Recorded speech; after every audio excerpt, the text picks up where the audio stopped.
Good evening. Let me know if you're here, and we will have a quick chat. I'm on the wrong scene. No, I'm not. I'm on the right one. Yep, we're okay. Okay, bit of a delay there. That's all right. Phil's first. Hey up, Doc. How's it going, Andy? Good evening. Good evening. Let me know if you guys can hear me. I can see there's a delay on my my main stream camera there, and then my actual broadcast. I can see the delay on there, so I know there's going to be a bit of a delay, but that's okay. I'm hoping this picture is nice and clear for you guys. I'm trying a new setup. Hang on a second, I just realized I forgot the hat. This is COVID hair. Look, it really needs a cut. It's too long. Oh, loud and clear. Excellent. Thank you, Andy. Okay. Yeah, that's better. Is that straight? It's got to be straight. I've got OCD. I can't help it. Yeah. Okay. Sound is strength 5. Oh, sorry. My mic is peaking. Lordy. I'm going to move that away. Is that better? Sorry. I might have to... I might have to sort this a little bit with a limiter and take that down a bit. Is that better? It's a bit. Let's take it down a bit more. I don't want to be blowing out your ears. Go back to that limiter and let's take it down to about there. How's that? It's closer. Closer. Interesting. Oh, mind you, I could do this, couldn't I? Do that. Is that better? There we go. Okay. All right, there we go. Not blowing your ears out now. Okay, sorry, teething problems here. A little bit of a change with my stream setup. I'm not using the normal YouTube setup where I'm just broadcasting straight to the browser. I'm going through a streaming software. So, wowzer, loads of people here already. Fantastic. Good evening, Nick and Mantaman and Gary and Andy and Dave's here, Phil, Tony, Babylon 5 Geeks. Oh, I love a bit of Babylon 5. Is that better? Oh, good. Foreign country, that's why. Thanks, Andy. Cheers for that. Evening. Randomly set. How's it going, Matt? Is this a better stream than yours? I'm sorry, I couldn't help it.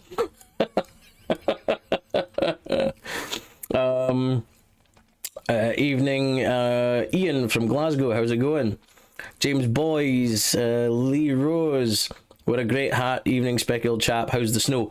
You wouldn't believe this right now. Literally, before I came upstairs to start streaming, it's a massive blizzard outside. It's huge. It's crazy. Loads of snow right now. The snow hasn't disappeared at all, even though we haven't had snow properly over during the day for the past couple of days now. But Tuesday night, on my journey home, it took me 2.5 hours to get home. It's only 35 miles door to door, and the last 30 miles, it took me 2.5 hours, and it took me about an hour just to do 200 or 300 yards. So yeah, really difficult. So it's been fun and interesting, and I haven't been in work because I haven't been able to get out of my street because it's been too slippery. My street, it's a weird one. It's on the main road. Is which hand is it? Okay, I'm looking this way. The main road is down here. There's another road which is up here, and my road is somewhere in the middle. So to get to it, you either have to come down from the top one or you have to go up from the bottom one. Either way, there's a slope, which is really annoying. So that's one of the issues I've had is being able to get the car up and down there in the mornings and the evenings. So I haven't been able to get into work. I've kind of been snowed in. Mine was epic fail. Yeah, I'm sorry about that, Matt. I know I'm having a dig, but I do feel bad for you. It's one of these things when it's a teething thing, isn't it? It's a teething problem, something new and different, you know. That's what I'm doing here, and I didn't import my microphone and all of these things. I'm still trying to get used to OBS It's kind of a bit weird.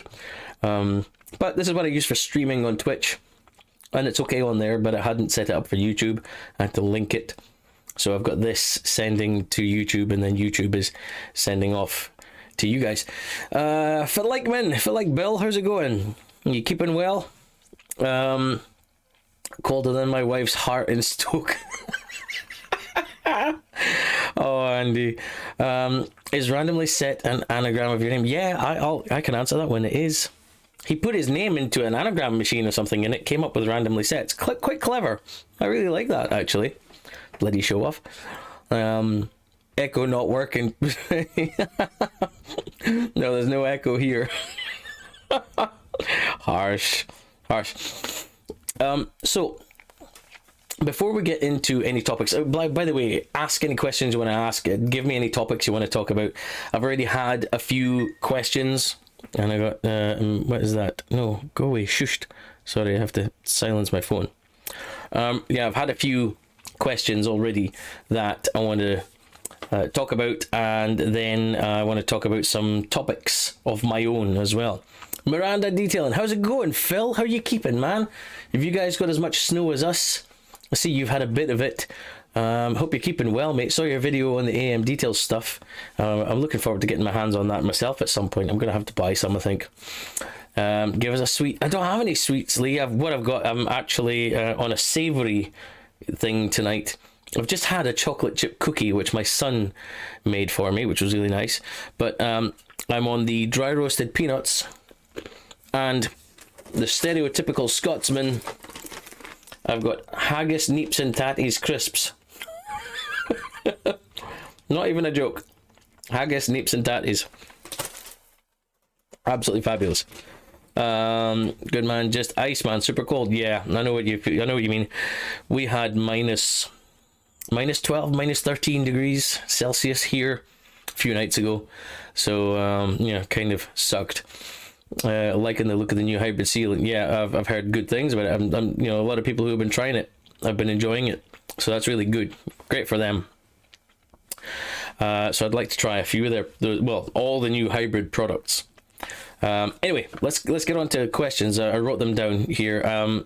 So Mr. Tiddles asked, does your other half ever offer to make you a cuppa, or do you need to ask for one when you're cleaning her car? Mine never offers when I'm doing hers. My missus doesn't really offer a cup of tea, but usually they while I'm in the middle of the wash or something, it might be around lunchtime, or she'll say, come in and I'll sort out your lunch for you. I do a little something and she does a little something, so it's nice. So no, she doesn't make me a cuppa. I don't ask her for a cuppa. Usually when I'm out doing a car, excuse me, I'll usually just have a drink with me. In this situation, I got a little something in here. It's the kind of thing I'll just bring myself a wee drink. Don't need a cuppa, but I'll get something afterwards for being nice and cleaning her car.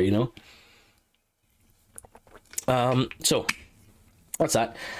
Just Bald Chris asked, good question this one. TFR and all-purpose cleaner, similar or polar opposites?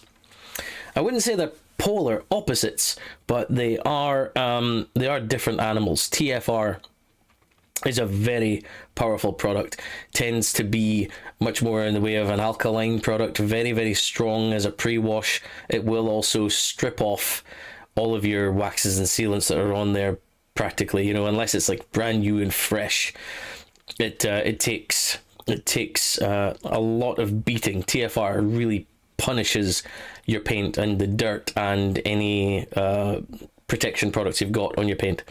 So all-purpose cleaners, they can be diluted at a point where they will be high pH. They won't be pH neutral, but many of them still are relatively pH neutral. You've also got some which are ready to use and not dilutable and just go straight on, and they won't affect your LSPs, so they won't be as powerful as a TFR. So TFR, it's not the kind of thing I use regularly. It's great for this time of year when the car is covered in road salt and all the grime from all the bad weather. So TFR is great for that. It's going to be more powerful than a regular all-purpose cleaner for sure. But then again, some APCs you can vary the pH by how much you dilute it. Each one is different, so they're not polar opposites at all. I would just say TFR is really up there with the strength, and APC is a little bit down there, but again, some of them can be a bit more flexible. So there's that. And also, Francis Korn asks how to remove insect etchings. Really want to avoid sanding on soft Honda paint. I know what you're meaning there about soft Honda paint. Etchings of any type, generally speaking, normally you do have to go in with a relatively aggressive abrasive. However, Autoglim have a product called Reflow, and it's essentially a bag with a chemical compound in there, and I can't remember how you do it. I've got some in the garage and I haven't used it yet, but basically you activate it and you stick the bag on the panel, on the paint. You rest it where your etchings are. It's generally for bird etchings, and what it does is it reflows your paint. So essentially it's like reflowing solder. If you put a soldering iron onto a lump of solder, it will heat it enough to make it go liquid again. And that's kind of what this reflow product does, is it heats your paint as a chemical reaction inside the bag as it's laying against the paint, and it heats the paint to the point where it starts to become soft, and that etching starts to come out of it, not because you're physically removing it, but because the paint is kind of becoming slightly liquid and then leveling out, and those etchings go away. So that's an option, but unfortunately you could go down the route of a very strong, a very harsh abrasive product, a compound of sorts, to try and cut them out as best you can. But if they are through into your base layer, it's not going to help you at all, unfortunately. That's one of the options you get there, at least. So those are the questions that were asked to me already. Let's see. They sound epic. Crisps, yeah, they are pretty decent. And he says, need to speak to Martin. She is sorting his coffee out. Yeah, he gets a coffee every now and then, doesn't he? Adam Barnett, hello. Thanks for explaining. No problem, Chris. 60 seconds of Stevens. A few years ago, getting into detailing, the hand car wash left TFR in my wife's car, and the baking sun etched the windscreen and totally wrecked it. No! Got it. Oh, I'd be on it then. I would have gone straight to them and be like, right, sunshine, new windscreen now. That's ridiculous. Oh, that's the thing. TFR, it's not the kind of product that you would recommend a regular average Joe should be using. Honestly, it's not a beginner's product at all. If you're a beginner, you start with things like all-purpose cleaners, pH neutral cleaners, things like that, or a proper citrus pre-wash or something, and only work up to TFR when you understand what the product is like. And that's a great example right there of what not to do. Don't let any pre-wash product sit on your paint and allow it to dry. They'll generally all tell you that. They will generally all say, don't allow this to dry on the panel, because you can get staining and you can get marks in your paint, and here, as you can see, you can get it on your windscreen. So that really is, I'm gutted. That really is annoying. Pardon me. What would you say, apart from Fuso Coat, would be an excellent winter LSP? Fuso Coat is a very powerful product, a very strong, very resilient, LSP. Any good sealant will do the job. It really depends what you're looking for. You see, I used to believe that the best kind of LSP, for anybody who doesn't know what that means, it's last stage protection. It's the protection product, the last thing you put on your car to give it protection, whether that's a wax or a sealant or a ceramic coating or a ceramic detailer, something like that. These are all basically LSPs. I used to think that long-term protection is what you wanted. Nowadays, I don't feel the same way. What I'm talking about there is I feel that it's probably better to stay on top of the cleansing of the car. Now, if I wasn't filming all the time, I would be doing this. I'd be out all the time. But essentially, I would want to wash the car more regularly and apply regular short-term top-ups to the protection rather than long-term, because I don't want to leave my paint for that long and not do something with the protection. It's going to take a beating. It's going to get contaminants on it. No LSP will ever ward off tar spots, iron fallout, things like that. Yes, it might make it a little easier to remove in some situations, but it's not going to make it contaminant proof. So realistically, I would say it's probably better to have something which is shorter term protection, or lay down a good base layer which will last a long time, but regularly top it up with other protections, whether that brand has a topper. So you'll find that with ceramic coatings, they will often have a product within their lineup which is a topper for that. So if you have something like CarPro Sea Quartz, then you'll have something like CarPro Reload would be the topper, which you apply, however often you want, but ideally, once a month, once every 2 months, every 3 months, something like that, and it keeps that topper, keeps that protection fresh, keeps the hydrophobics going. But it's something that you want to maintain. Any protection product you have, you want to maintain what the car is looking like and keep adding more protection. That's what I would say. So it's not really about what's the best LSP for long-term protection for a winter LSP. What I would say is, if it's for winter, you want something that's just very, very hydrophobic, because winter tends to be very wet. So, something just as good would be something as simple as Built Hamber, what's the wax called? Double speed wax. It's a really good wax. It's very hydrophobic. It's very chemical resistant. If you want a topper for something like that, or even a base to a certain extent, the Sonax Extreme Brilliant Shine Detailer. It's more of a sealant. It's incredibly high contact angle. It's incredibly resilient. So products like that, and they can be reapplied relatively easily. So there's all sorts of different things. I'm not going to say that there's one that you have to get.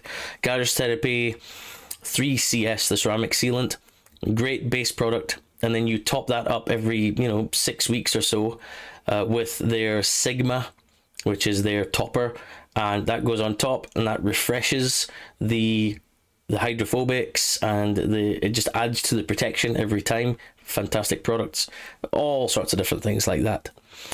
Let's see.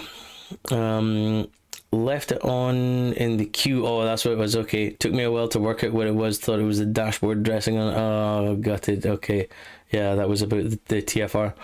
I'm still learning, so forgive me if this is a silly question, but how do you tell if your paint is hard or soft? There's no such thing as a silly question. If you don't know the answer, it can't be a silly question. How do you know if your paint is hard or soft? What I would say is, for me personally, I learned by polishing it and looking to see what kind of hazing and damage was left behind. If you are polishing it with a very fine polish and a soft pad, and you're still seeing a little bit of marring there, then that would indicate soft paint. There are often situations where manufacturers might be able to help you with a hardness rating. Some of them can tell you things like that. Detailers, approach a detailer. If it's a good detailer, he'll tell you that he'll happen to know that this particular brand of car, this like Volkswagens, for example, and the Volkswagen Audi group tend to have harder paints. Hondas are known for having soft paint. The paint on my black Fiesta panel in the garage is soft paint, and it takes the finest finishing polish and the very softest pad with my machine polisher to get that looking good.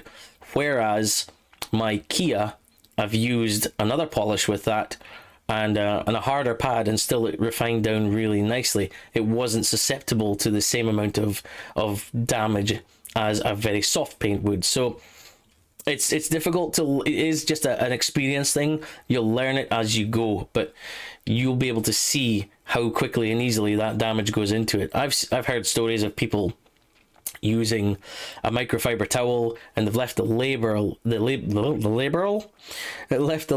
on the towel, and as they've been wiping over it, the tag on there, as they've been wiping over the car, they can see that line, that little kind of tiny scratch appearing on the paint, and that has come from that little tiny label.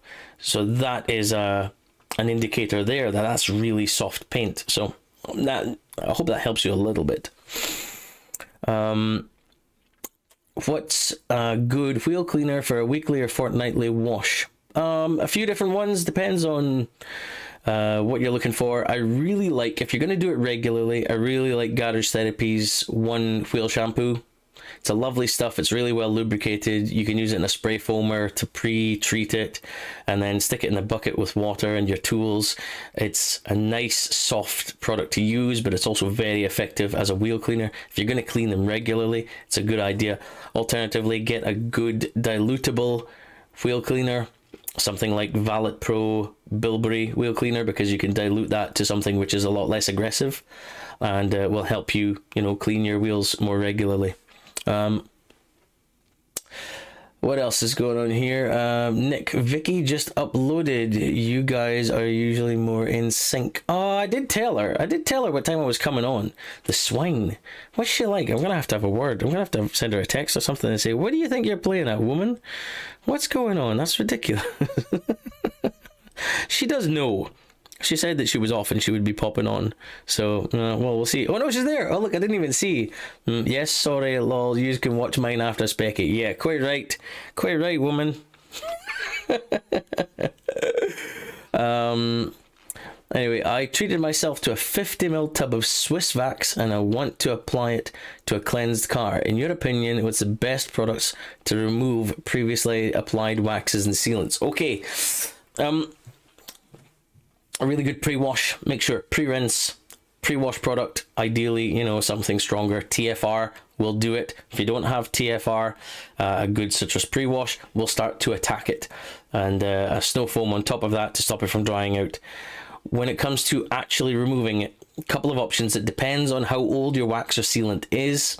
I use Garage Therapy's Zero Decon shampoo as a contact shampoo, but I also use that sometimes as a sprayable product. You can spray it diluted at 10:1. I use that as my chemical test, my chemical resilience test product to see how well waxes and sealants fight off chemicals. That's a really good option. Another option is something that is dedicated, designed to remove waxes or sealants, but I like things. I do use Meguiar's Wash Plus with the little plus. Or is it called Plus Plus? It's called Wash Plus and then there's a plus. And it's an abrasive shampoo. That's really pretty good actually at removing relatively new waxes and sealants because it's abrasive. It's a bit like a shampoo and a polish combined. So that's pretty good at removing stuff. But realistically, if you want to apply a protection product, a wax, to a really clean paint, what you want is, once you've cleaned it all down, you want to go in there with a pre-wax cleanser or some sort. Or a fine polish, an actual fine polish with your machine polisher. You could do it by hand as well, but that abrasive will help to lift off that wax or sealant that was there before, and then go over it with some sort of panel prep, an IPA, an isopropyl alcohol mixture, something like that, which will then help to remove everything else that was there, and it should leave you with a very bare paint and perfectly ready for your wax. A pre-wax cleanser, if I don't know Swiss Vax too well, I don't know their product lineup, but if they do a pre-wax cleanser, that would be a great idea because that will pre-treat the paint ready for your wax. Phil, let's see, already used Infinity Wax, Diablo PTFE wax, and their Green Rapid Detailer. I haven't tried any Infinity Wax waxes other than their plastic and rubber wax, which is fantastic, but I haven't tried any of their actual paint waxes, mainly because I'm not the biggest wax fan in the world. I'm getting into it. I'm learning more about waxes, but I'm not the biggest fan of waxes. I do prefer sprayable products, even a spray wax to a certain extent. Let's see, thanks for that, Specky. So would say a new shape Seat Leon would be hard paint? Very possibly, because I know that most of the Volkswagen Audi group have harder paints. That's what I've heard. So yeah, I'm going to guess that's most likely, but again, I could be wrong, and it could be, you know, the batch of that paint is a little bit softer than normal. Check it out. Try a polish. If you're able to remove damage very easily with little effort, then you know it's soft paint. If it's still there after you've been really going at it, then you know it's probably harder paint, and you need to up the aggression level of your polish or your compound, whatever it is you're using. Swindy Pants 90 says, with soft paint, you can prolong the set of diminishing abrasive with a little water. Yeah, if you're using yeah. Especially with water-based abrasives to help refining. Yes, definitely true. Long pile towels can drag and mar them easily also. Absolutely right. Yes, can't argue with any of that. You're 100% right. The question, who won? Oh, right. Oh, this was the giveaway that Vicky was doing. Yeah, did I not win? No, she hasn't messaged me anyway. She hasn't mentioned me. And clearly I didn't win. And it wasn't Nick. Gutted. So Vicky next on my videos for this evening. Yeah, absolutely. I think I'm going to have to catch up with that as well. See what she did. Was that the Q&A video? Did you do that tonight, Vicky? Be interested. Have you ever cleaned a friend's or family member's car and they have been underwhelmed with the result? No. I don't clean enough people's cars, to be perfectly honest. It's usually just mine, my girlfriend's, my dad's. But every now and then I've done other cars. I did a mate's Cosworth. I did my cousin's Mini. I did my girlfriend's friend's car. And they were all like, wow. You know, because home detailing, driveway detailing, to a certain extent, it's always going to be more impressive for the average person because they don't take the same amount of care. Most of the people that I've been cleaning cars for, they're the kind of people, I say most but not all, they're the kind of people who go to an automated car wash, or they go to a pay time machine, you know, and use the included broom brush thing. They don't really care that much about it. So as soon as you do a job and you pay more attention to it, and you get it cleaner than they've ever seen it cleaned before, and you get it dressed like they've never seen it dressed before, and so on, and you do the tires and the wheels and everything else, you are able to lift a car much better if you just take that little bit of extra time and care than they ever would. And it is noticeable. It really is noticeable. So no one's ever been underwhelmed with the result. I think everyone who's come out basically has looked and said, wow, and that's great. It makes you feel really good, actually. So for hard paint, what would you suggest as a pre-wax cleanser? Something like Lime Prime. Well, again, ideally try and match your pre-wax cleanser with the brand of the wax that you're going to be using where possible. So if you're going to use Lime Prime, then you're probably going to want to use a Dodo Juice wax. In the case of something like Autoglim, if you want their ultra high definition wax, their pre-wax cleanser is basically their super resin polish. It's essentially what it is. Most pre-wax cleansers do that kind of thing. They have a little bit of abrasive, and they also tend to have something else in them, like fillers or oils or something to prep the paint, because wax doesn't really like sticking directly to paint. It likes to have a little bit of preparation. It's like pre-arranging the paint, so a little bit of oils or something in there that the wax is much happier to bond to, that kind of thing.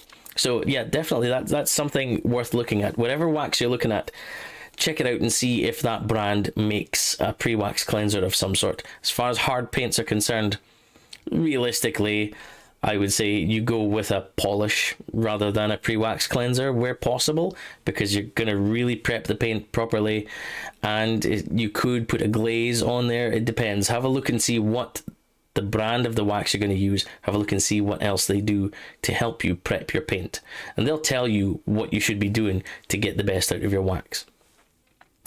I forgot to what was it? Oh, is that you, Stephen? Ah, okay. Wrong account. Now that explains why you know about your paint and about your abrasives. Good stuff. All right, nice one. How are you finding working in this cold weather? Are you finding chemicals reacting differently? Honestly, it's been very difficult to try any products.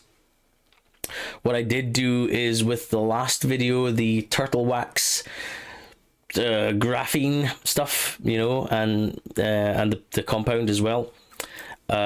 You do have to make sure that if you're going to do something like that, any kind of LSP, you're going to want to make sure that it's kept at a decent temperature.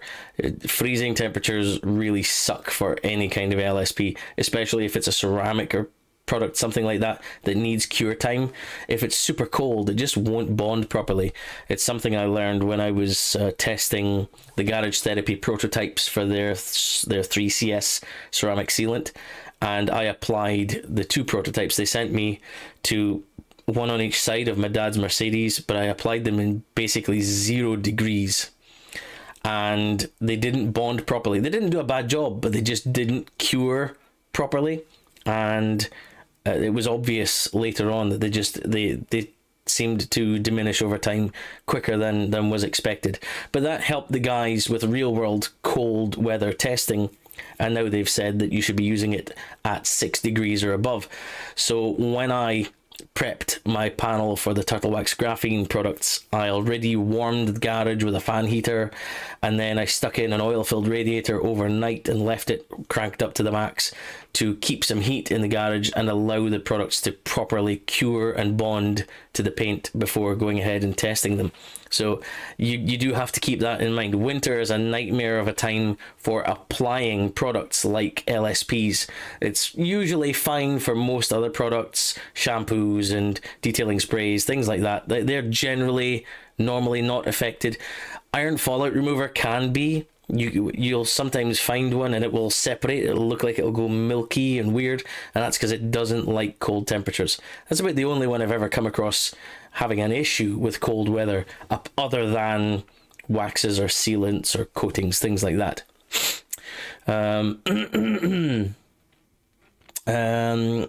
Stop talking to me, I'm in the bath. Thanks for that image, Vicky. Cheers. Matron. So for Built Hamber cleanser polish, yeah, that would be their product to use with their, whether it's double speed wax or is it Finis is their other wax? I can't remember. I forget now. But yeah, I would say if you're using a Built Hamber wax, go with their cleanser polish. That would be the one to use, definitely. Auto Gleam, how do Specky? Very well, thank you. Andy at the Detail Kitchen here. Oh, that's you, okay. And a sister brand account. I didn't know that. Sorry, I didn't know that.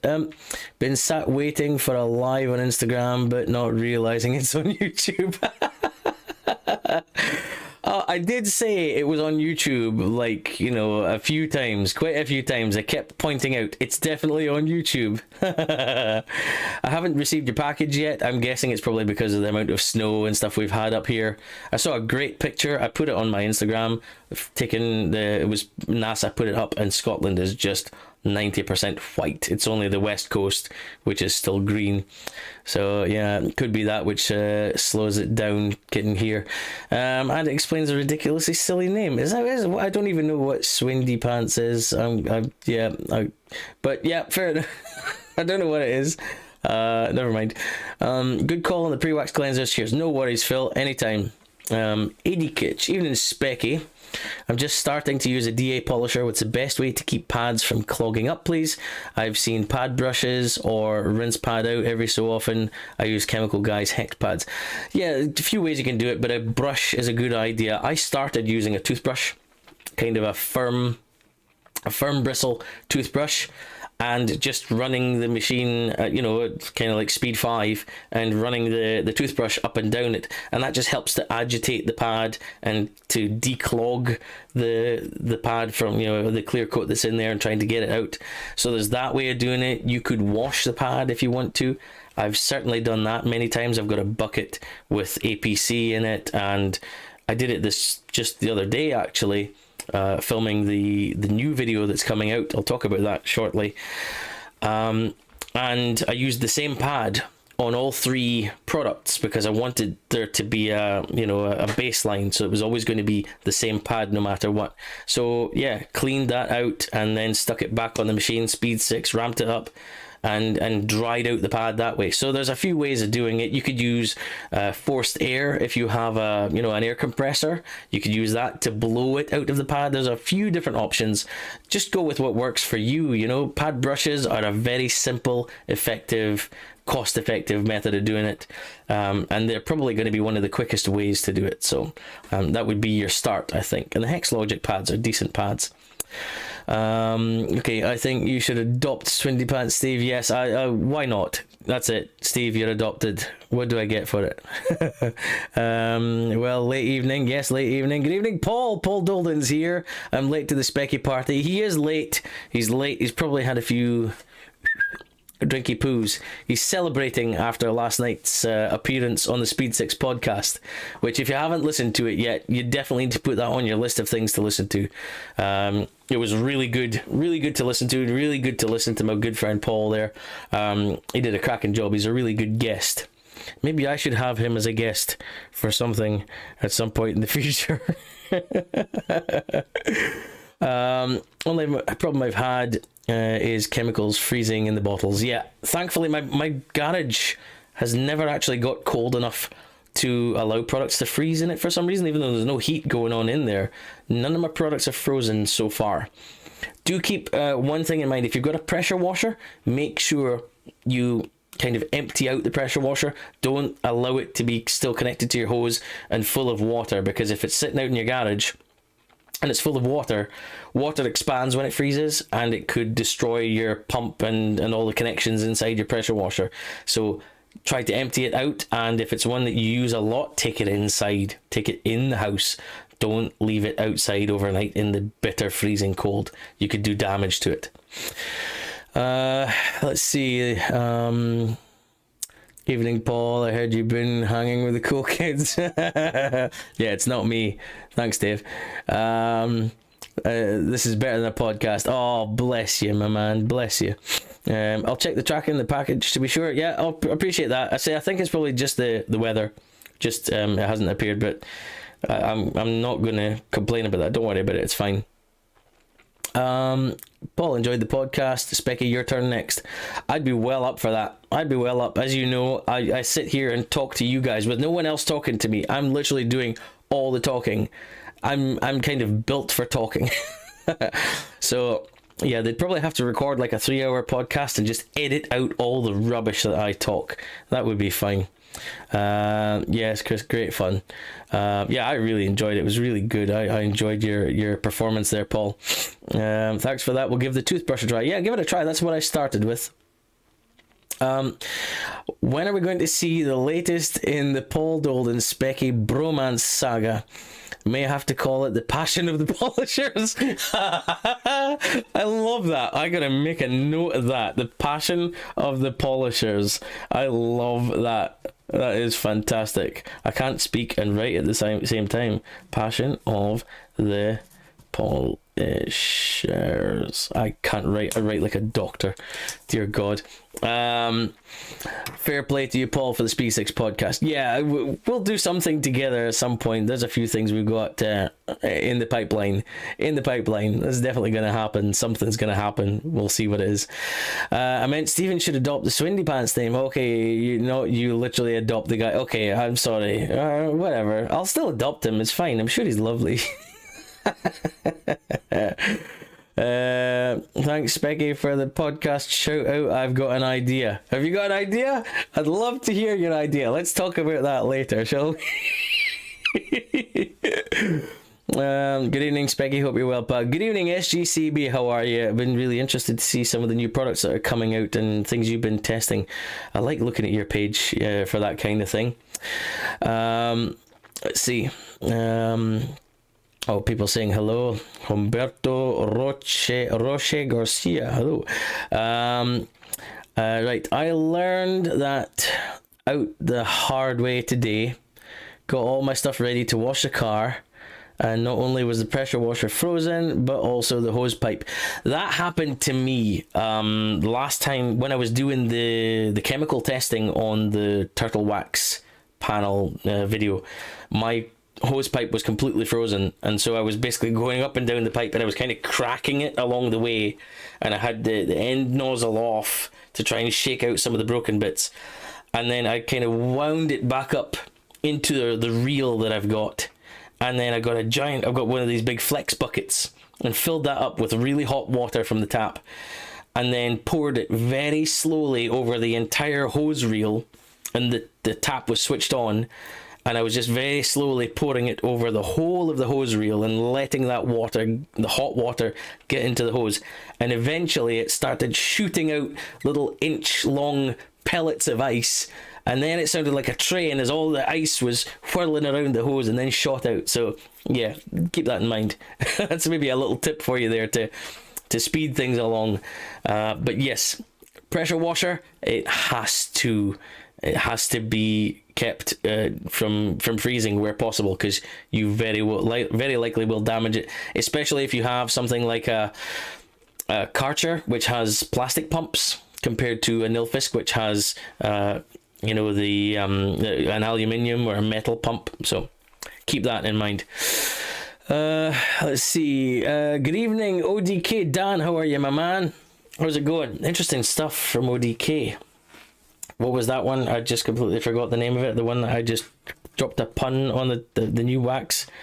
I forget. I'm sorry. I'm terrible at forgetting. But yeah, interesting looking waxes. Sparkling Mark is here. Bit late. Yes, thanks for that, Mark. Bit late indeed. Watching from Puerto Rico. Well, bless you, sir, for watching all the way from Puerto Rico. Thank you very much. I'm a delight. Just let me make a mess making wax and I'm happy. Adopt away. Yes, quite right too. Make some nice waxes, why don't you? Remember, orange wax, orange scent. Love it.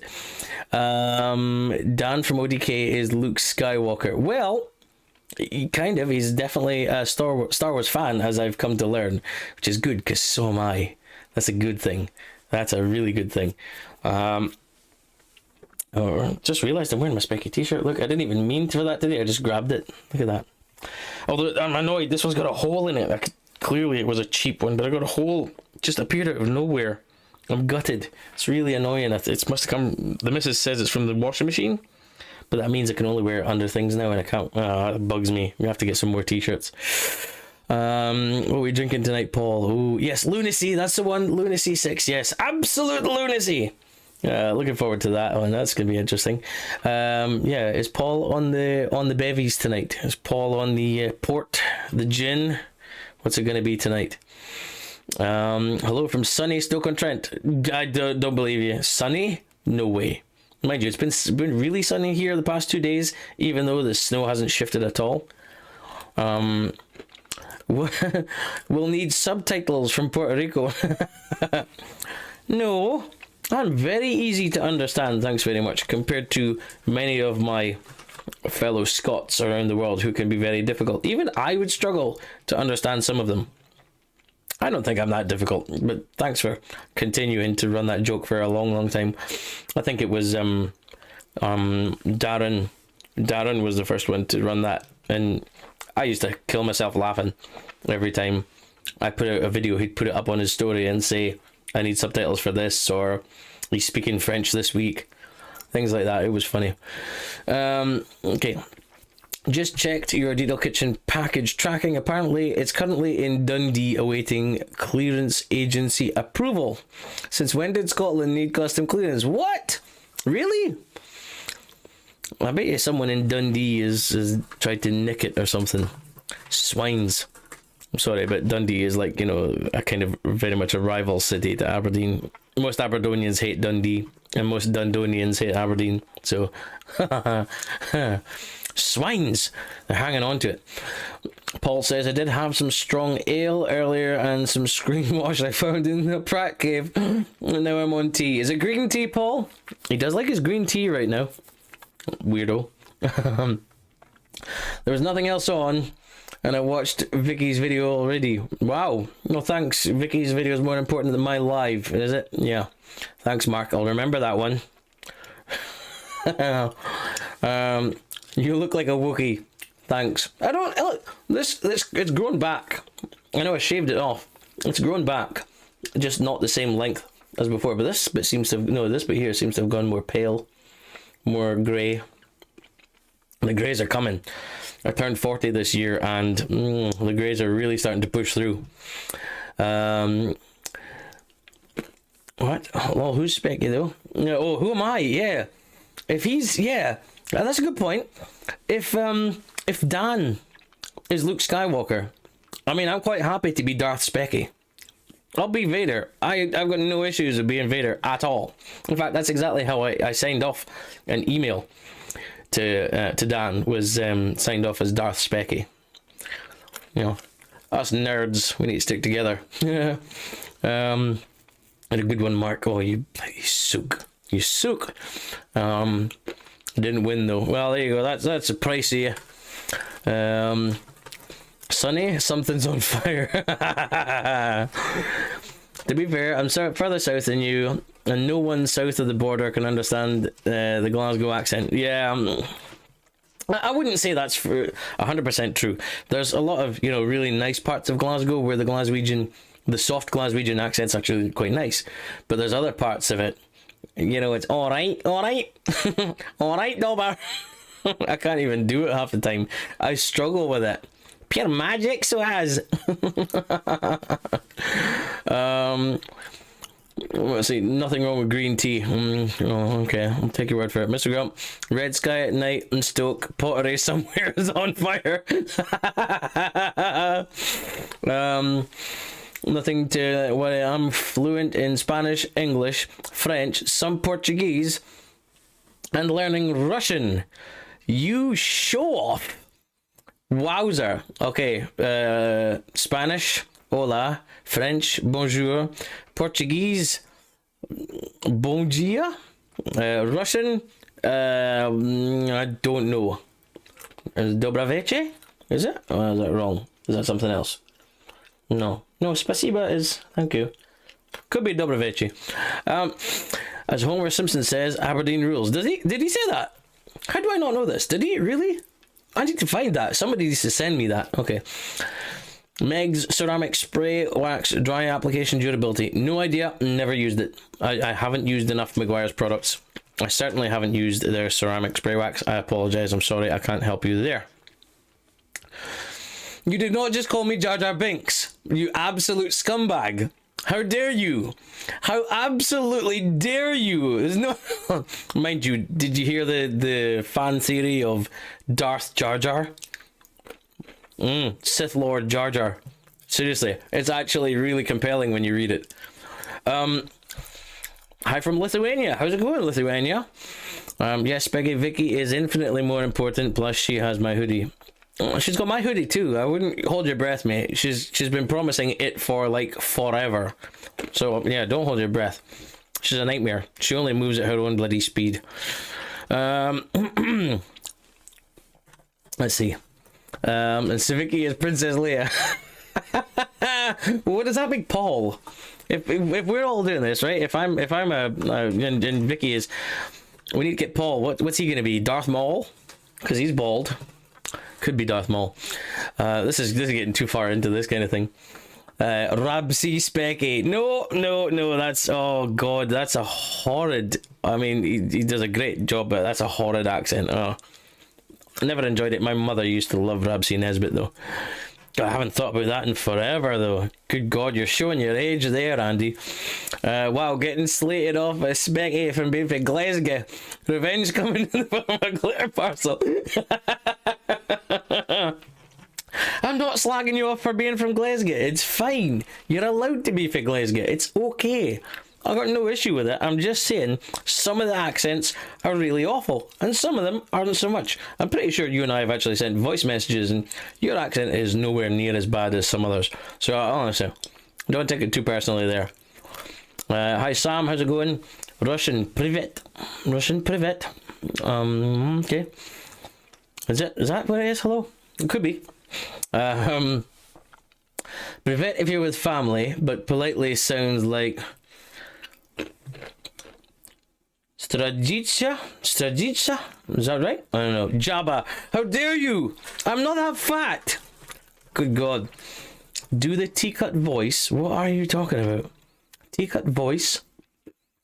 Oh, are you talking about the Are you talking about the woman that was on the phone? Is that what you're talking about? What about Poor Boys Company? Poor Boys, I've had a few of their products. Their iron fallout remover is a very fast reactor. Their spray and rinse wheel cleaner is a proper kind of acid wheel cleaner. Very effective, but I wouldn't use it regularly. Their Natty's red paste wax is lovely, smells brilliant, works really well, very easy to use. So I've used a few. Black Hole Glaze, really good too. I really like that. It's a Simpsons episode where they hunt the Loch Ness Monster. You're joking. I've got to find that. I know I've seen many of the Simpsons episodes, but I have not seen all of them. I've probably not seen as many as the ones I have seen. You know, I've probably seen a lot less than I haven't seen. Does that make sense? Anyway. You're slagging me for being from a terrible part. Yeah. I never said it was a terrible part. Stop putting words in my mouth. You're far from Doric yourself. Only when I want to be. And there's a point there. I could be half a Doric if I wanted to be. I could be fair Doric indeed. And you wouldn't have a clue what I was on about. Oh no. That's Doric. I don't speak it often, to be perfectly honest. I only speak the Doric a bit with my dad sometimes. But I was raised to speak more properly. That was my mother's idea. She didn't. It was her mother. Her mother thought that Doric was very common. So instead, we were brought up to speak properly. But if I bump into somebody who speaks Doric, I speak Doric with them and a. So, you know, a bit of both, really. How's it going, Mark Finnick? Okay, now you're on it. Don't listen to that sweaty pants guy. He's not really me.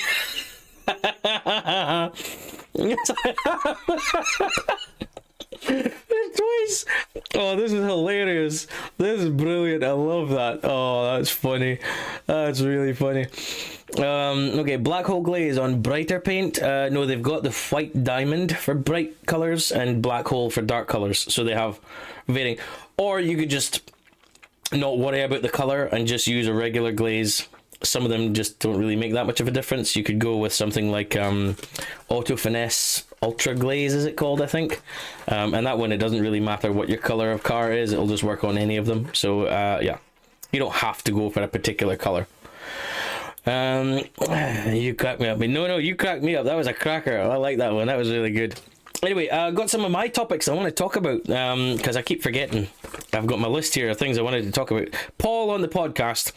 We've kind of already spoken about that to a certain extent. So yeah, if you guys haven't already heard it, go and listen to it after this. It's a really good podcast. Honestly, he did a cracking job. Really good questions, really good answers. He's a very knowledgeable man, is my man Paul there. So definitely check that out. What's this? Cool Whip. It's because I say what and where and why, not what, where, and why. Cool Whip. Cool Whip. Say cool. Cool. Say whip. No, whip. Whip. There's a cool whip. Cool Whip. That's me. That's definitely me. I speak properly, sorry. You're doing better than me. I sound like English West Country yokel.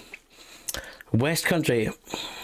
Alright there, my love. Is that West Country? Alright, my love. I'll try. Teaching me in Russian here. Zdravstvio? I don't know. The same hello in Russian. Is it? Okay, I don't know. Right, yes. So, topics. I've got a video coming up on Sunday for you guys to watch. Sunday afternoon. Could be midday, could be just after midday. But that's T-Cut. If you guys have been watching me on Instagram, you'll know that I bought some T-Cut products. I am putting them to the test. This may be the first ever documented evidence of someone using T-Cut with a dual action polisher. Short story, don't do it. Or kind of do it. It depends. You'll have to watch the video. Really interesting. With my money, Brian. With my money.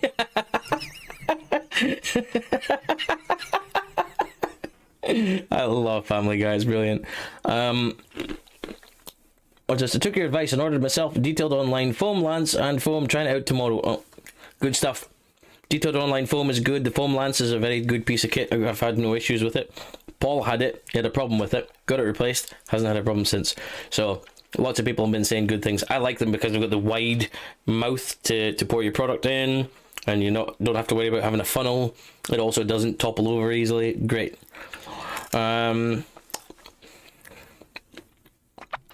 What's this? That's right. Me Babber Arcade. I'm not gonna try. I'm not gonna try it. No, sorry. I'm just not gonna try it. Built Hamber APC versus Koch Chemie Greenstar. I haven't used Koch Chemie. I've used Built Hamber's Surfx HD. Fantastic product. But Greenstar is probably better value for money. I think it's a bit cheaper to buy, interestingly enough. Any plans for a ceramic coating video? Possibly not. Mainly because I don't have somewhere that I can keep the car out of the weather for long enough to allow for curing time, things like that. It may be something in the future. I'm not saying never, but for the opportunities that I have, it's not going to be something that's coming up anytime soon.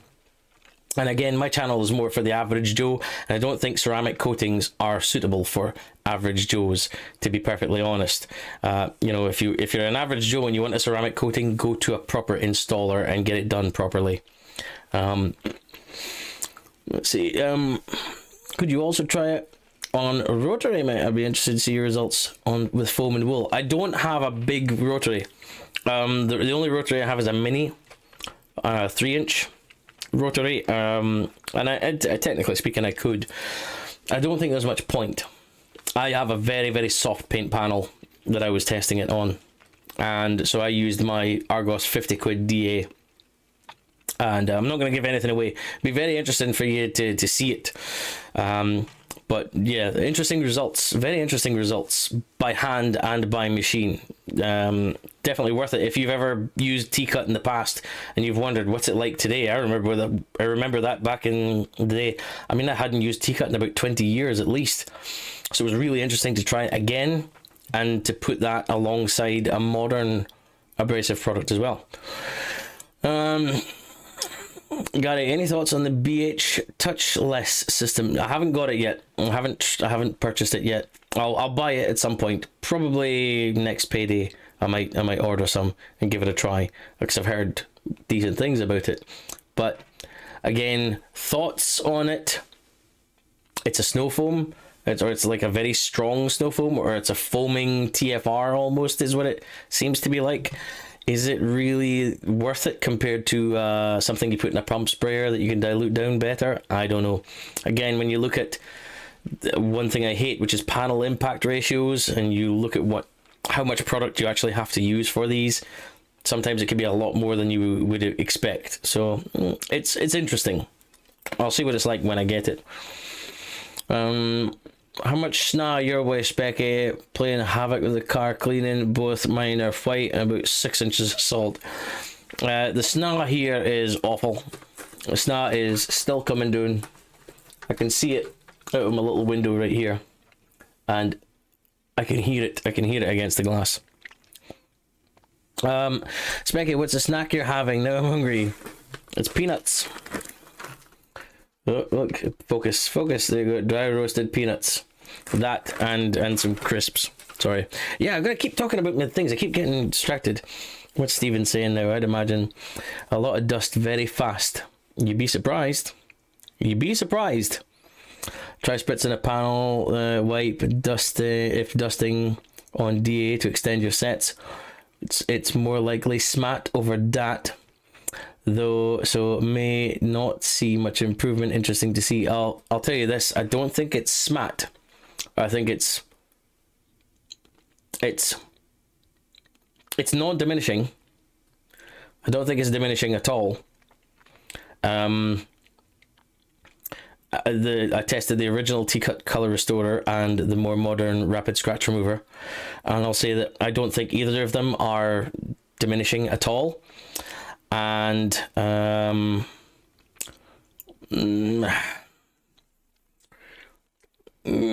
it's not It's not, yeah, it's not diminishing, and it's not smart. It's larger than smart.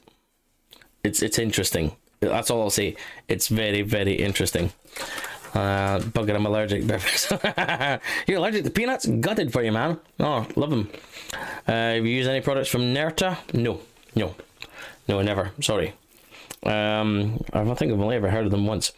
Right, so yeah, new video coming Sunday. Check that out. T-Cut. My camera stream setup. I was going to talk about this. The last time I was streaming, I was using my old phone, and I'm hoping that this is going to be a much better quality for you guys, because this is now my DSLR camera. As you'll notice, the focus goes out. I've got the focus fixed, so if I go there, it goes out of focus, but if I bring it back here, it's in focus. I'm hoping this is better. I've also got, if you can see here, the ring appearing in the reflection of my glasses. Oh, there you go, look. How can I get it? Can I get it? Ah, there you go. Got a light there and a light here. I'm trying to improve things a bit, you know, the microphone and everything. I'm pretty happy with this. Something I do want to talk about is to do with Instagram. I've decided that there are so many giveaways right now where they're all asking for you to share on your stories, that if a giveaway comes up for me and it says to share on your story, I'm not going to. If it says comment, fine, I'll comment. You know, if it says tag a friend, I'll tag a friend, possibly.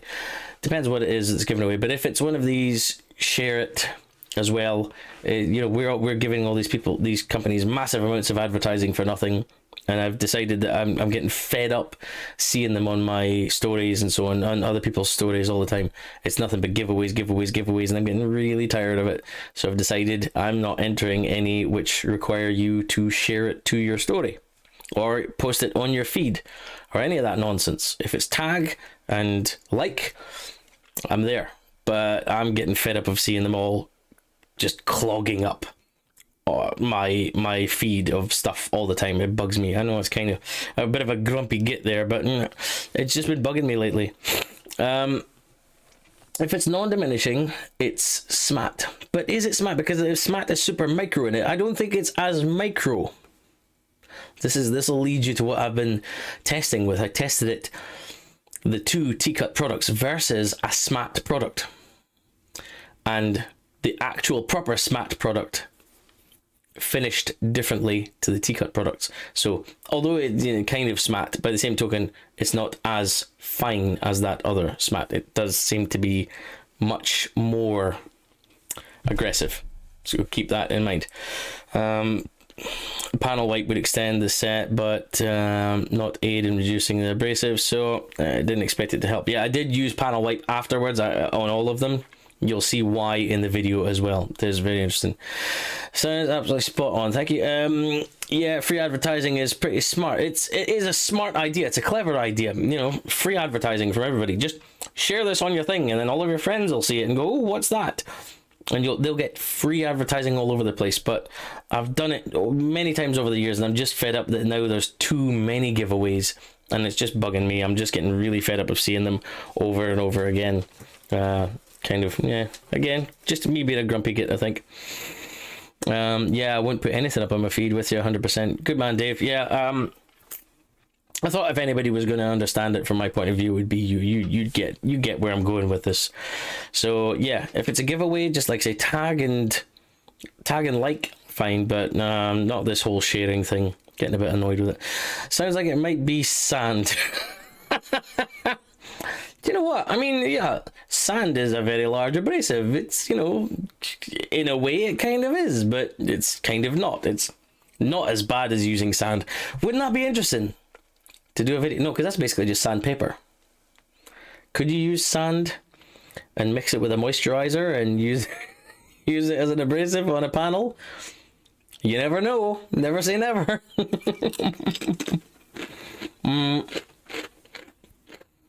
I do share to my sometimes, but 100% not on my feed. Again, it depends on what it is, you know. I won't share every giveaway willy-nilly, but if it's something I genuinely believe in and want to support, then I will. You know, like when Paul went on his podcast, I stuck that on my story. I wanted everyone to check it out. I was really proud of him. I was really, you know, wanting everyone to hear it. You know, Vicky had her giveaway. I thought everyone's going to get involved with this. It's a great idea. It's just a really good friend of mine. I want her to see it, you know? So I will share where I think the support is definitely required. If it's something I genuinely believe in. What is SMAT? Okay, very quickly. So there's SMAT and there's DAT. DAT is a diminishing abrasive technology. What that means is your abrasives, they start as large abrasives. It's still going to be like microscopic, but they'll be large. And as you continue to work them, because they're larger, they'll do lots of cutting because they're big. But as you continue to work them, they start to break down over time like a gobstopper. They get smaller and smaller, which means that they get finer and finer. They break apart and they become smaller. And it goes from a very aggressive cutting compound to a finer polish, which means that you get all the cut at the beginning.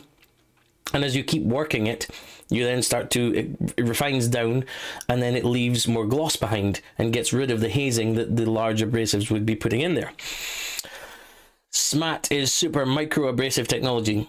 Instead of having big diminishing abrasives that work their way down, these abrasives are small, but they don't change size. They stay the same size all the time.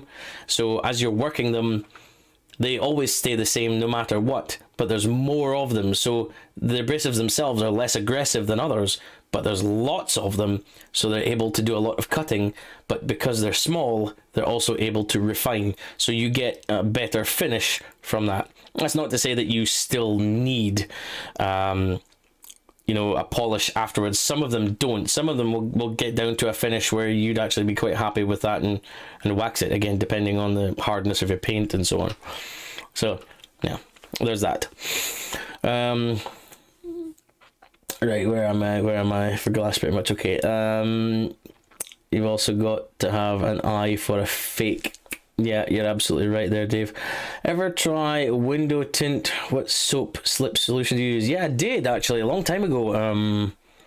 My Saab, I tinted the rear windows of that, and I used dish soap, you know, fairy liquid.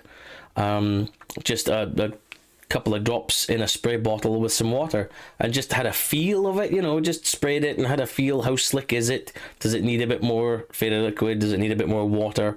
You know, and just tried it. That was simplest solution. That was a tip that I found on a YouTube video, and it worked really well. Question: would you do more evaluations of new or old German, English, or USA products, either from small or big companies?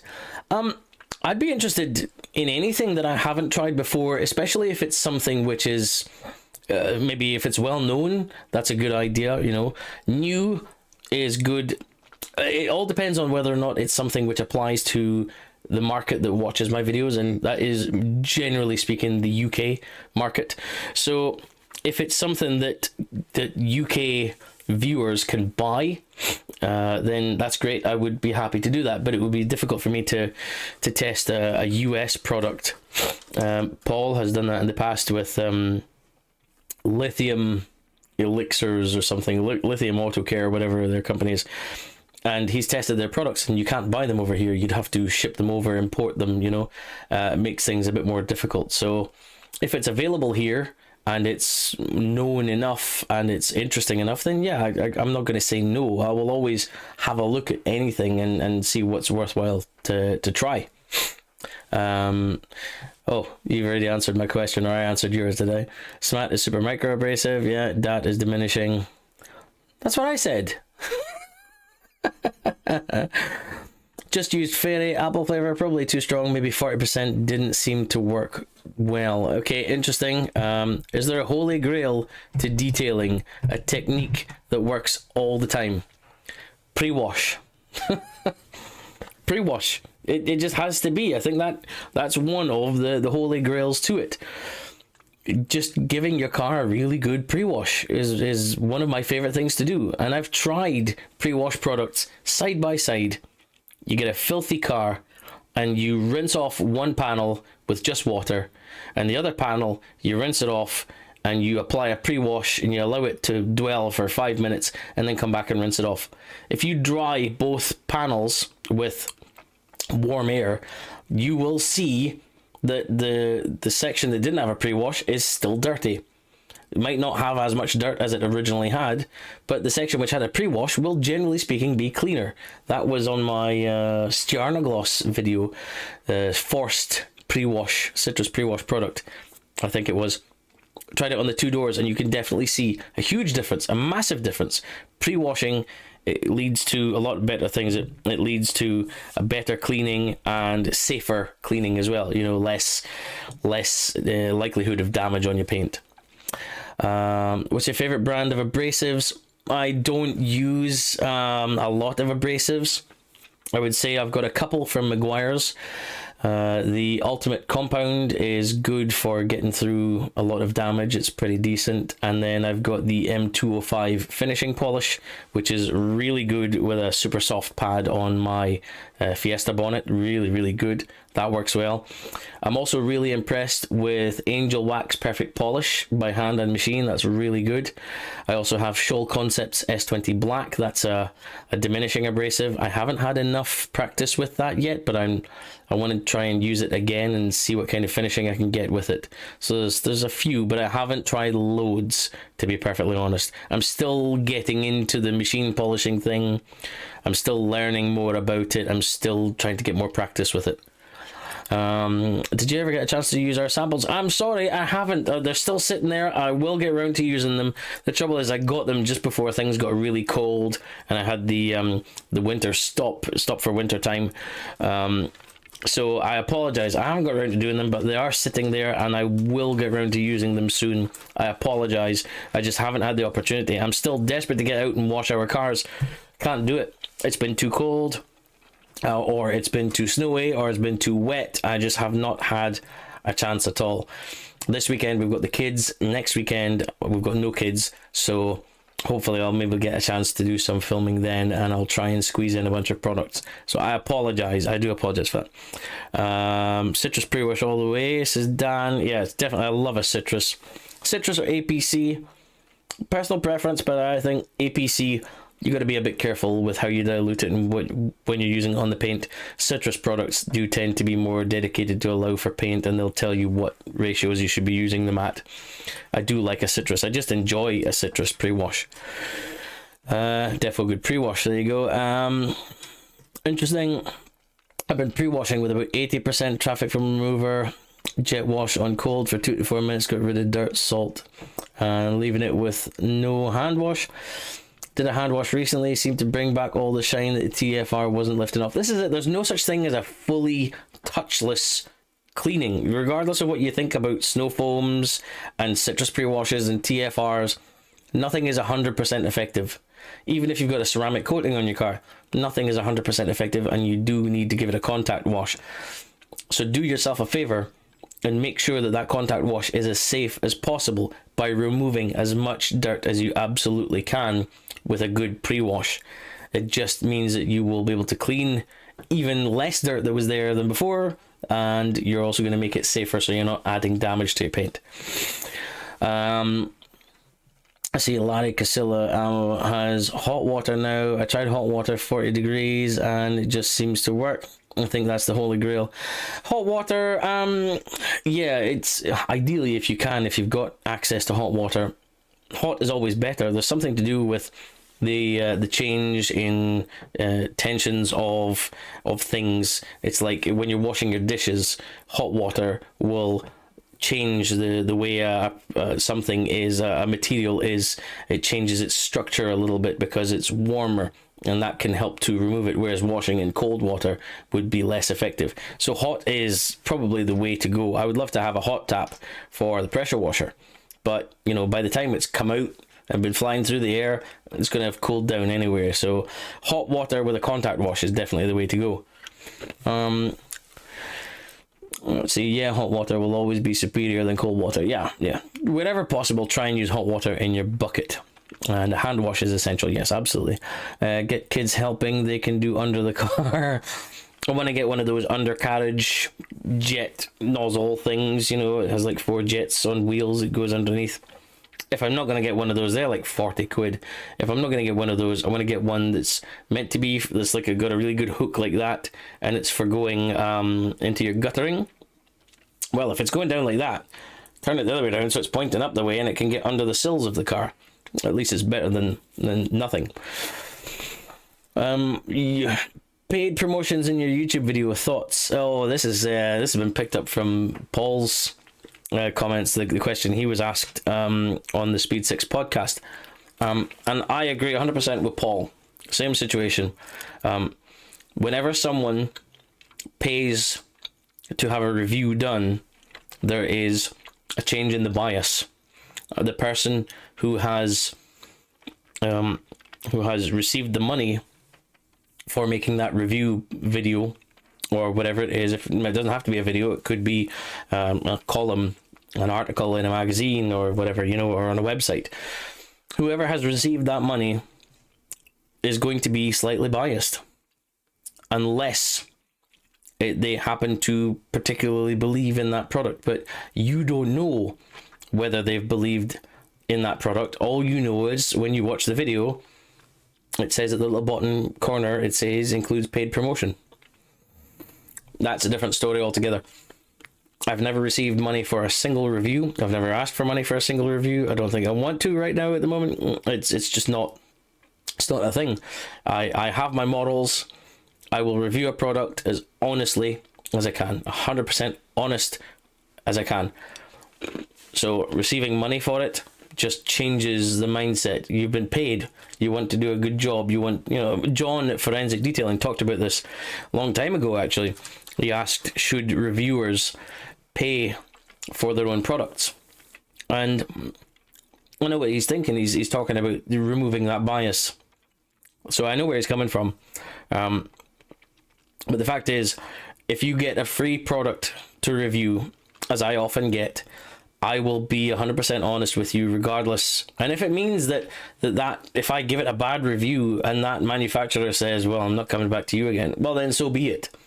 But I know that I've kept my models intact, and I know that I'm not going to, sell myself out like that. So, that's just the way it is. That's one of the things you have to keep in mind as a reviewer. If it's a good product, you'll leave it a good review and people will know it's an honest review. And if it's a bad product, I will leave that honest review. And if I lose my relationship with that manufacturer, well, then I'm sorry, but that's just the way it has to go. Let's see. Oh, lordy, I'm going to go back quite a bit. I've been chatting too much, clearly. I did try Built Hamber Auto Wash for the slip tint solution. Didn't work well either. It's not that. Auto Wash is not super slick, to be perfectly honest. If you're going to try a really slick shampoo, try Garage Therapy, One Maintenance Shampoo, or Zero Decon Shampoo. Both very slick products. Baby shampoo can help too as well, if I remember rightly. Built Hamber Auto Foam can be super close to a contact loss wash if mixed with max PIR. Yeah, but then you're using like something like 120 ml of product or more. Way more than you would normally use as a snow foam, so you got to keep that in mind. Try baby shampoo. There you go. The No Tears variety. A guy will install tints in the conservatory. He swore by it. There you go. Yeah. Not too much loss of hot water temperature. I just connect my pressure washer to. Is it? Are we back? Are we back? Okay, sorry, there was a weird disconnection there. Very strange. Okay, sorry about that. Weird. It's a good thing it pinged up on my screen because I didn't know what was going on there. I don't know which bit. Okay, thank you. Right, yes. I've lost where I was now. Yeah, under patio cleaner. I could get one of those. That's an idea. That's certainly an option. It means I have to bend down a wee bit more. But yeah, that's certainly an idea. I've thought about that as well. I really want to comment on that, but I'll see if my laptop stops playing up so I can comment anonymously. Okay, interesting. Okay, that's a bugger. If I do a promotion video, then you'd have to make it clear that you're giving your honest review. Yeah, and even then, some people might just say, well, yeah, you're just saying that. Do we really believe you? So I think you'd have to have really good... what's the word? You have to have a good reputation for being honest before you could get into doing that, and that's something I've always wanted to do. Build up my reputation so that you guys know and you guys trust that what I'm telling you is my actual thoughts and not something that's been biased or skewed by something else. Let's see. Integrity is everything, Specky. Yeah, absolutely. That's what I want. That's the word I was looking for. Integrity. I have an integrity and I don't want to lose that, and I want people to understand that I'm going to be honest. So that's very, very important to me. Products should be offered free to reputable reviewers, reputable ones, not anyone on Insta. Again, yeah, I know where you're coming from. If you offer it to any Tom, Dick, or Harry, then they could all just go, I got a freebie, it's the best product in the world ever. Is that the kind of review you want to be reading? Or do you want to hear someone who will give you the truth and is well known for giving you the truth? So I definitely agree with you there, Stephen. Baby soap is all over the internet, based on old version of the product. It could be non-UK version, but UK baby soap now has glycerin. Interesting. Okay, that's right. If manufacturers want to test their products, they have to wait for honest opinions so they can improve them. That's another good point, and I think it is very important that if you're going to be testing a product and it doesn't work well, then a good reputable reviewer would get on the phone or email or whatever to the manufacturer and say, this isn't working for me. Am I doing something wrong? Do I have a dodgy product? Is there something else going on here? And not just go on and trash them and say, I tried this and see this thing here? It's absolute crap. That's not what they want to hear. If you have an issue, they want to know about it, you know, and it's fair to do that. It's the right thing to do. Again, it keeps your integrity. You get on the phone and say, listen, this didn't work right for me, and this, oh, real sorry about that. Might be a dodgy batch, or there could be an issue here. And work it out from there, you know. So there's that as well. Okay, hiccup. Yeah, it was a hiccup. You guys spend many hours making these videos, so a product sent for free shouldn't be considered compensation. We provide the product for you to create content. It's mutually beneficial. It is. Yeah, there is that as well. If you you've sent me a bunch of products in the past, and I've used them, and it's been great because it gives me an opportunity to make content. And if you are confident in the fact that your products are good and they work well, then you've then got me saying, honestly, this is good, it works well. And people can check out my other videos and see when I've tried a product which is good and tried a product which is bad, and they'll get to figure that out. So yes, if it's good, it's going to work well for you. If it's good, it's going to work well for me. People are going to want to watch it as well. So that's a mutual thing there. But like I said, if you were to send me a product and I had a bad time with it, and then I phoned you and said, this isn't working right, and you said, that's just the way it is, I'm going to have to be honest and say, oh, it didn't work for me. But there's got to be constructive criticism. It can't just be about bashing. Russians have attacked us. What? 33 nukes. What are you talking about? I have no idea. Oh, right, okay. Is that because is that because of the connection? Okay, I see what you mean there. Disruption in the force. I feel a disturbance in the force. A free product does not buy a good review. I don't mean to divert from you, Specky, but another lad is GM Details, who will also say what he thinks. Yeah, Graham. That's Graham, and he doesn't beat about the bush. He'll tell you exactly what he thinks of our product. Should ODK and Monster Shine collab? Go for it. Do something, guys. Because I like Monster Shine products, and ODK, I haven't tried any yet. Dan, I haven't tried any ODK products yet. For future content, I can show a discussion later, privately or publicly, with a reviewer where he offered negative feedback and I offered a little tip and he changed his technique, and then great result. You see, if they get, it's got to be a discussion. There's got to be something. If you have a problem, talk to the manufacturer. It's the fair thing to do. I think it's the right thing to do. Also, companies, when they have great products, must keep a great service answering questions besides the clear instructions. Absolutely right. I think it makes a big difference when you have a brand which is really good at connecting and talking to their customers after the fact, and not just a case of, here's the product, here's the instructions, off you go, don't bother us. Good customer service goes a long way. Dan, I'm well up for making something together, mate. With our sense of humor and wax, we can make something fun and use stick a penguin biscuit style joke on the back. Oh, I haven't seen those in ages. That's a good idea. On the way next week. ODK and MS are both wax heads.